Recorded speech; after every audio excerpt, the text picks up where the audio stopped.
ચાલો મનોવિજ્ઞાનની રસપ્રદ દુનિયાને થોડી નજીકથી જાણીએ. મનોવિજ્ઞાન એટલે શું? શું ફક્ત થેરાપિસ્ટનો પલંગ જ યાદ આવે છે? પણ ના, એવું નથી. મનોવિજ્ઞાન તો ઘણા બધા વિષયોનો સંગ્રહ છે. આ દરેક માર્ગ માનવ અનુભવને સમજવાનો એક અલગ રસ્તો બતાવે છે. સરળતા માટે આપણે આ રસ્તાઓને બે મુખ્ય ભાગમાં વહેંચી શકીએ. પહેલો ભાગ વ્યક્તિ પર ધ્યાન કેન્દ્રિત કરે છે, એટલે કે આપણું મન અને વિકાસ.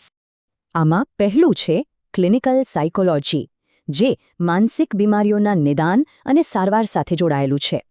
બીજું છે હેલ્થ સાયકોલોજી, જે મન અને શરીરના સ્વાસ્થ્ય વચ્ચેના સંબંધને સમજે છે. મતલબ, એક બીમારી પર ફોકસ કરે છે તો બીજું શારીરિક સ્વાસ્થ્ય પર.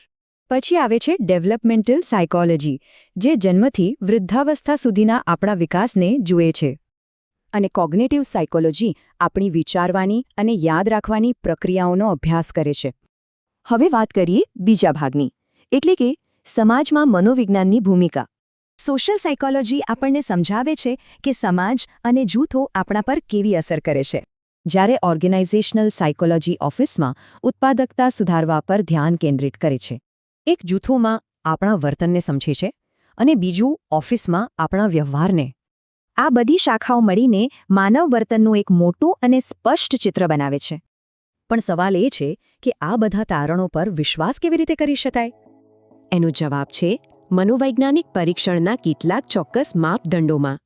કોઈ પણ સારી કસોટી માટે આ 5 આધારસ્તંભો જરૂરી છે. પહેલું છે વિશ્વસનીયતા, એટલે કે કસોટીના પરિણામો વારંવાર એક સરખા જ આવવા જોઈએ.